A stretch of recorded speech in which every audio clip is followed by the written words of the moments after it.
Okay, so welcome to another one of my technique and instructional reviews, where we also feature some rolling footage just to prove that whatever we learn online or through our instructors actually works in training, or at least the beginnings of it working. This week I thought I'd cover the Darce choke. Now the Darce choke was something that, I'll be honest, even though I know how to do it, I knew how to do it in theory, I might even have taught it in class, I've never actually done. It's a full confession, I've never actually done it in sparring or in competition. Never even attempted it. It's just not. It just was not in my radar. Just one of those things, you kind of know the theory of, but just never did it. And then one day, a person called David Porter turned up at our academy and taught a 2-hour class on just one thing, the Darce choke. And we were all amazed that something so fairly fundamental, and it's been around a long time.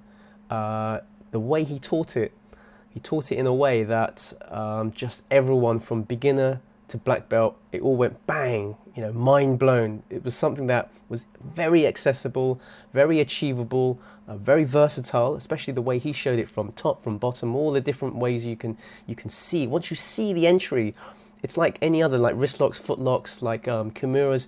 Once you are introduced to the concept, you see it everywhere. So this was a couple of weeks ago, and ever since then, I've been obsessed with trying to get Darce chokes in almost every role that I can get. And so it's really been an epiphany for all of us, really, all my training partners, which we'll show later on. So with that in mind, I wanted to do him a favour and give a good review of David Porter's BJJ Fanatics title, the Brabo Darce Evolution, which I bought subsequent to his seminar. I was so wowed by his seminar. I wanted to know, what else David has in his curriculum, as it were. And even David himself, he says, look, I made this DVD for Fanatics quite a long time ago, and he's added to it much more since then. But just to give you a rundown, I'll talk about that in more detail in the next segment. But just to give you a flavour, there are 4 volumes of his Brabo and Darce Evolution. But I want to take you back to the beginning, to the history of the Darce. And it's not too hard to find out. So there's a chap called Joe Darce. There's a difference in the explanation. His surname is Darce, but because of some sort of, when he first started using this ages ago, there was some confusion over his name, so the announcer just said it's the Darce. Oh look, that's that Darce fellow doing the Darce choke. They didn't realise it was more of the sort of French-Canadian or French explanation. Anyway, everyone knows it as the Darce choke, so I'm sure much to his, he's just probably just got accustomed to the fact that it's called the Darce, even though it's Darce. Anyway, so the theory is that, the history is that it was John Danaher who invented the Darce. He didn't know what it was. He just did it as a sort of version of the head and arm triangle, and he started using it. His student Joe Darce used it, and then used it very successfully in competition. And over time, it just got called the Darce. So that's the history of it. And if you want to read more about it, you can go into BJJ Eastern Europe, and he's got a little article about just really paraphrasing John Danaher's recollection of how it came to be in his academy, in Henzo's academy in New York. So that's a little bit of history. So ever since then, it's been pretty much an established technique. Now, the way I see the Darce is that it's very much analogous. It's like it's analogous to the anaconda choke. The 2 chokes are pretty much the same thing. You're doing like a figure 4, trapping the head and arm. It's only with the Darce, the lock is on, the entry is on the arm side, and the anaconda is on the other side. So as I say, I didn't do either of those chokes really as part of my repertoire, but now I've added the Darce. But before we go on to David's, it's worth looking at how John Danaher himself teaches the Darce choke. He actually calls it the inverted kata gatame, just because it's Danaher. He has to Japanesify everything and make it more like judo. And so if you go onto BJJ Fanatics, his front headlock system, which I have, has a little bit of the Darce choke in there. It's mainly about guillotine chokes and basic headlocks, and his theory of, you know, the rotation effect and all that, and how to get the carotid arteries. And it differs from how David teaches it, and that's why David titles his thing the evolution, because I guess he's sort of pitching it as something moved on from the original version of the Darce choke.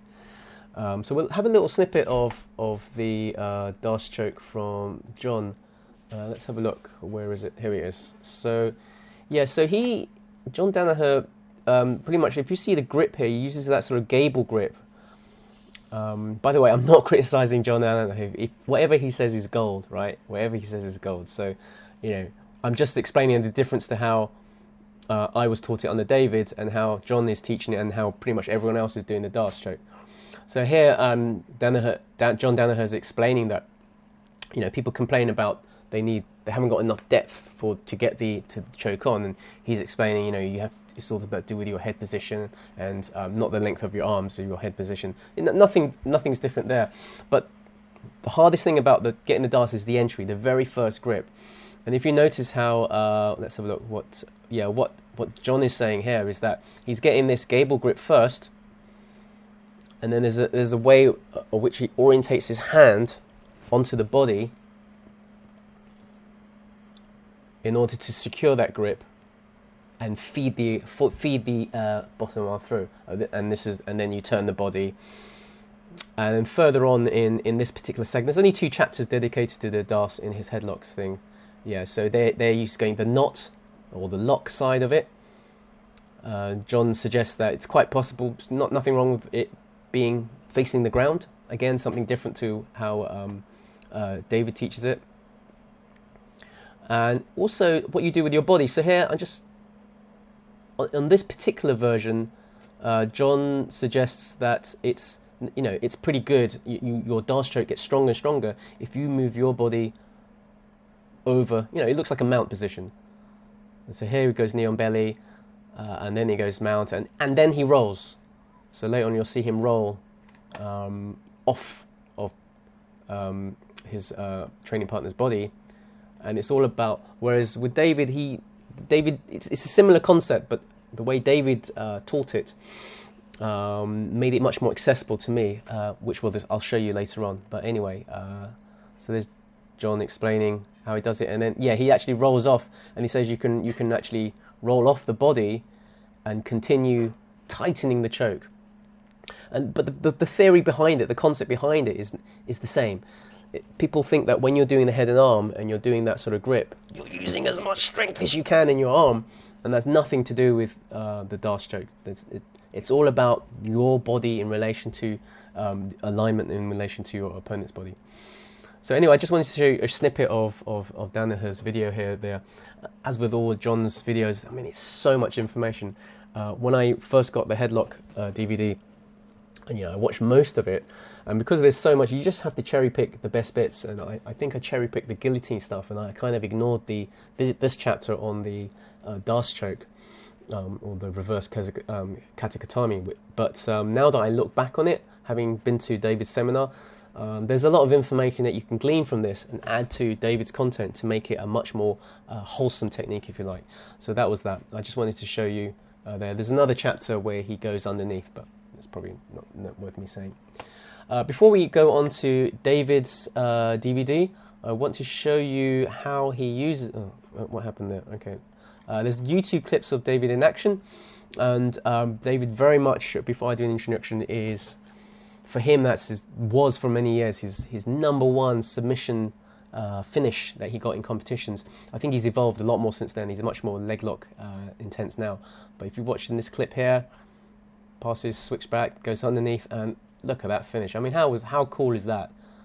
I don't know what competition that was, but it's I think it was a brown belt then, but just insane how he's able to just the speed with which he sees the opening. Goes for the entry, and then immediately ties it up and finishes it, and it's on so quick. Anyway, go on to YouTube, look for the R Dojo Presents David Porter Grappling Jiu-Jitsu highlights, and you'll see his things there. Or even better, get him for your seminar, or even better, get the this DVD here. All right, so we're going to talk about this one right now, and I'm just going to pause it for 1 second. Okay, so we're looking at David Porter's Brabo Darce Evolution DVD on BJJ Fanatics. Here's BJJ Fanatics website. Just one thing, for some reason I can't get the videos to play on the desktop in BJJ Fanatics. I don't know if you have that problem. I can't. It works on the app, but I can't make it. Anyway, I can get to the intro screen. So anyway, if you go onto there, you'll see that it's a very concise course. David teaches in a very precise manner, and there are he goes through an introduction, and then he starts off with sort of more the sort of orthodox methods of attacking and seeking the Darce choke, for example, versus the turtle and the half guard. And in volume 3, he'll look at when you're on the bottom, trying to go for the Darce choke from the bottom. And then there's sort of miscellaneous kind of specialty moves on chapter 4, where you're using setups and traps and baits and counterattacks to get the Darce, which is very exciting and possibly a bit more advanced than I am at that level to sort of really say whether they work or not, certainly for me. But definitely the first 3 chapters, absolutely solid stuff. Regular followers will know that David came to my academy, and we had an excellent seminar, and I wrote a nice report about it here. Such a nice guy, really, just the techniques he showed, they're absolute gold dust. We all had a great time, and the way he explains the Darce choke is pretty much in the seminar, pretty much the same as how he explains it in the DVD, although obviously he's moved on since then and he's added bits to it which we got in the seminar, which you won't necessarily see on the DVD because it's a little bit old. But the concepts and the principles and the setups and the basic fundamentals are all exactly the same. So let's have a look at the sort of intro. Now here David is explaining how the gable grip, which is the traditional way that the Darce is taught, and as you saw John Danaher demonstrate, there's nothing wrong with it. It's very effective, but he found that it doesn't quite give you the connection to the opponent that you need. So what he devised was a way of hooking around the neck of his opponent while leaving the other arm free to also assist. So when you're using the gable grip, you're pretty much tied to that person. You're committed to that. Whereas if you can get your cup, as he's doing there, can you see he's cupping around with that sort of collar tie, sort of reverse collar tie. And for him and for me, certainly that was a game changer. That was what made it super accessible for me, because once you get that, you leaves the arm free for you to make that figure 4 grip and the lock side. So that's sort of innovation number 1 that David has shown. I mean, it's not really an innovation, but it's what's worked for him. That's what's different from the traditional thing. The other thing that he suggests that's quite radical is that he really always, in order to finish it, always goes for making sure that the lock side, which is that bit, is facing up to the ceiling, rather than going for where you sometimes roll it and it's kind of trapped underneath the weight of your body and the body of your opponent. So here he's just going through the basic setups. Yes, he's explaining how the reason he is doing that body triangle is that when you do a body triangle, you would really aim to have the knotted side of the triangle facing up into space. Whereas when your opponent turns and your body triangle is trapped underneath here, it doesn't feel right. It just doesn't feel like you've got full access to the control of your opponent. And plus, if you had any fact, he could counter from there. So he's using an analogy of the body triangle and saying that the Darce is almost exactly the same concept, where when you're locking up around the head and the arm of your opponent, you really want the lock side not where he is now, facing downwards to the ground. You really want it facing upwards, where there's free space with which you can have a lot more movement. We'll just move it on a little bit. So he really he much prefers the lock side facing upwards, and he'll find, and he taught us in the seminar, and he'll show us this in this DVD. There are several ways with which to make that happen. This is the sit through, where you sit your legs through, which I like, and you roll, and then you crunch, and there's the finish. So that's kind of like the 2 of the main components to finishing the Darce. There's another component to it to making it work, which is hooking around your opponent's legs to make sure they don't run away. And if you add all those together, there's only about 4 sort of rules, if you like, if you add those together, then you get for a really, really super efficient and very effective high percentage Darce finish, which is ultimately what we want. Not suggesting that John Danaher's versions is not high percentage, I'm sure it is. But watching this, it just clicked and it made sense, and as not just me, but also my training partners. So hook around the neck allows you to get that, the little twist of the arm, and rolling. This one he's rolling over, so he's doing, rather than shooting his legs through the sitting, he's showing an alternative version so that you can ensure that the lock side is top. So really there are two ways to ensure that the lock side is up, facing up to the ceiling: the sit through around the head and the roll over the body, or he calls it the gator roll. So that's basically it. The rest of the DVD is a lot of now looking at the setup. So traditionally you would think that the Darce is really best used against somebody who is turtling, and of course that's what we found as well. It's a very nice entry-level way of learning the Darce choke, and he does cover that in chapter 2. So let's have a look at that.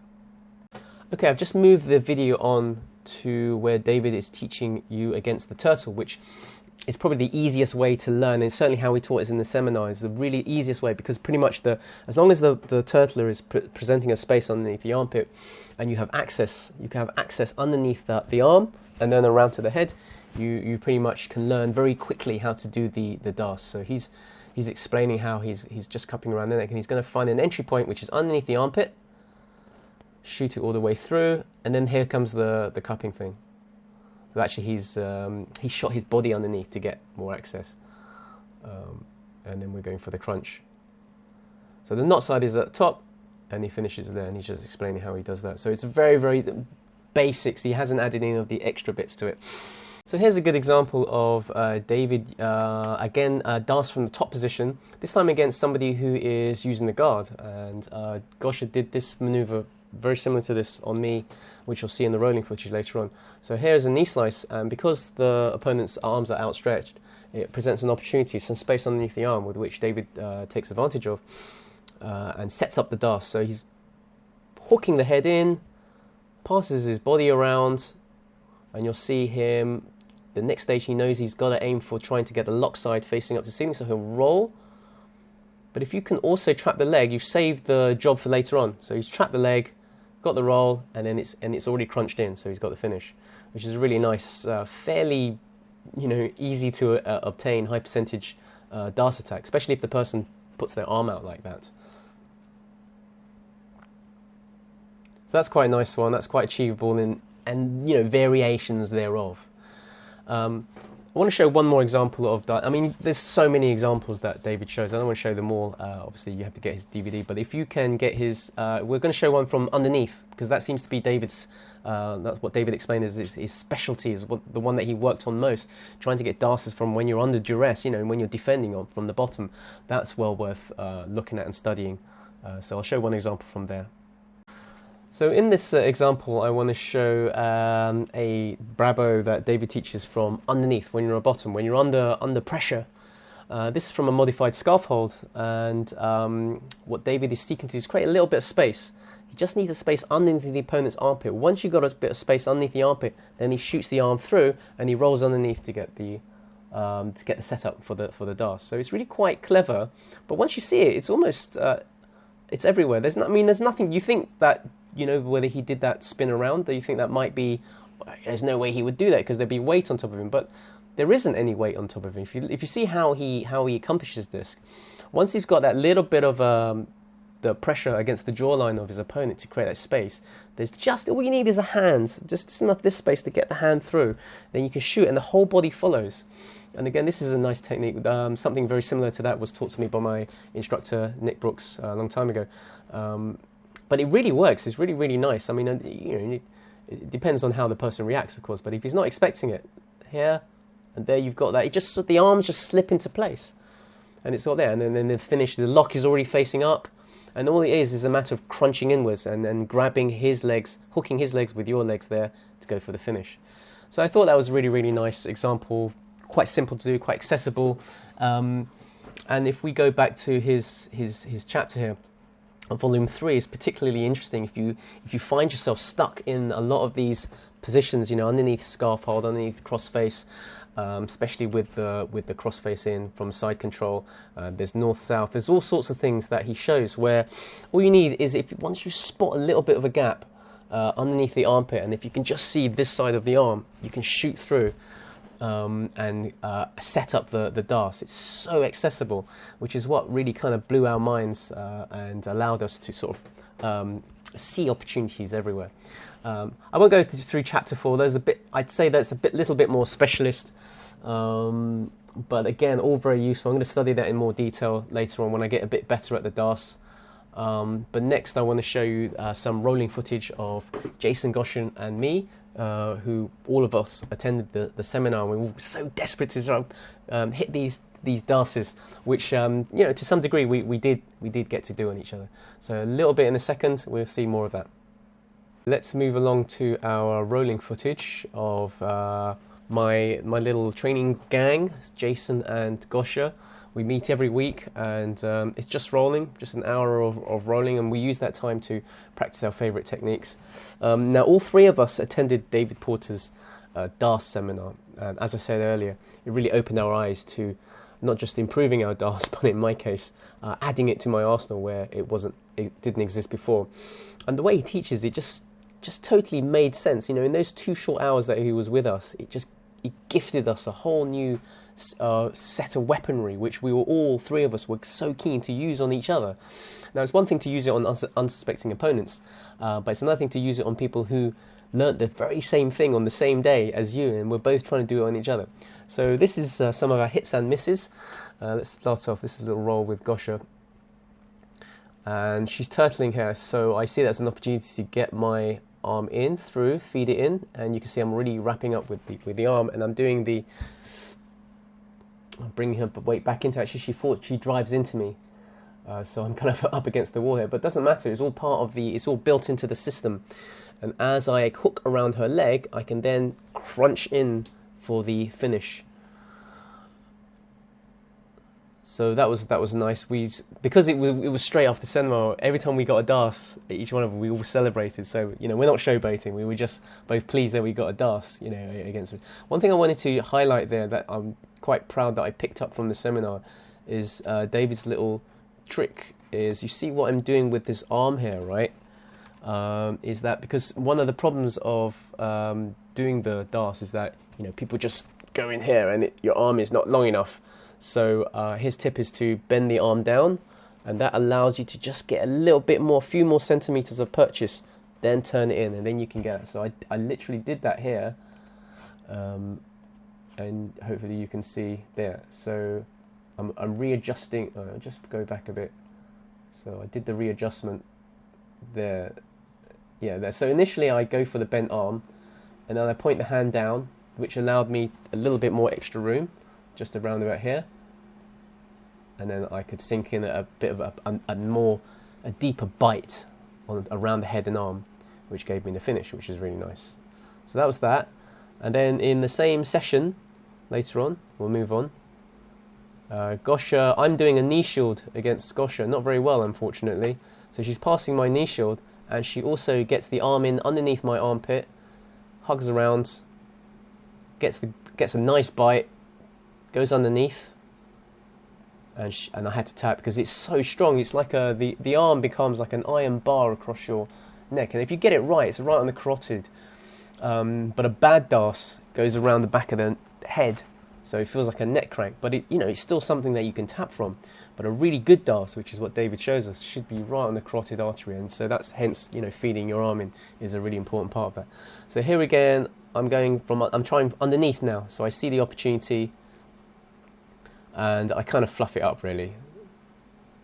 I remember Nick teaching us this one from way back, this one from when you're underneath side control, and you kind of feed an arm underneath their armpit, and then reach up, and you kind of end up in a nice Darce position.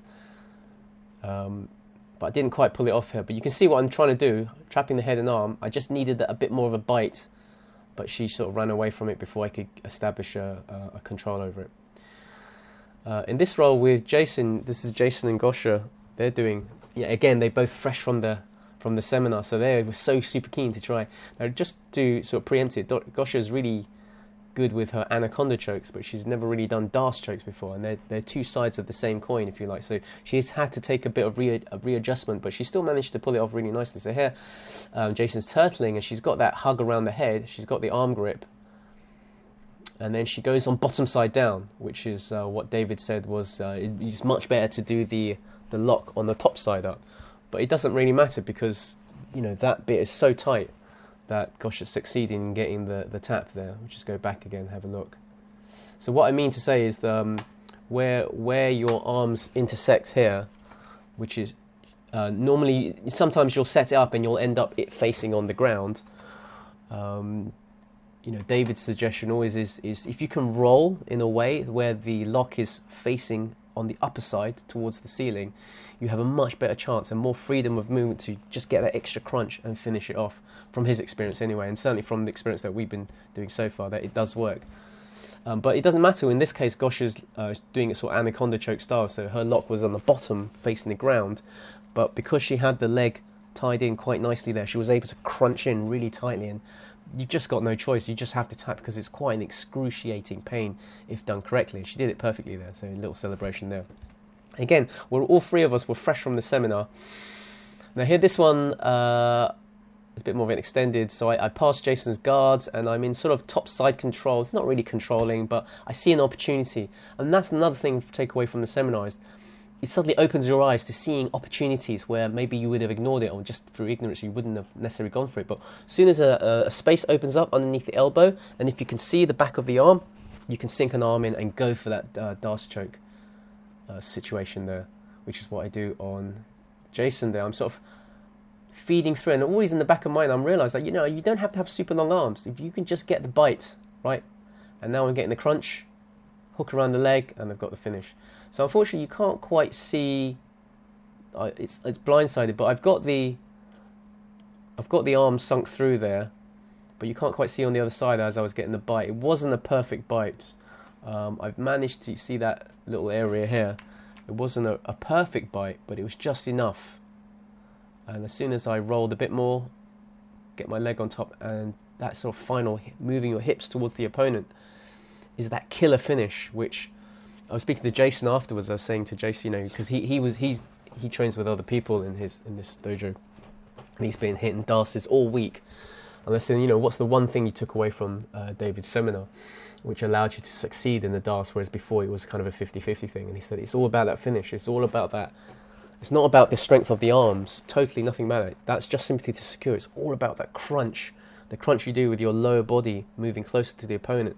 That absolutely is the ultimate finisher, which he's found successful. And as you can see in these videos here, I found successful in Gosha as well. So all three of us have benefited. We're all at different levels of our jiu-jitsu, and yet one seminar was able to communicate to people of all levels, from, you know, intermediate to advanced to beginners. We're all able to at least recognize and ultimately pull off Darce chokes where before maybe they weren't as successful. So again, hats off to David Porter for giving us that skill, that knowledge.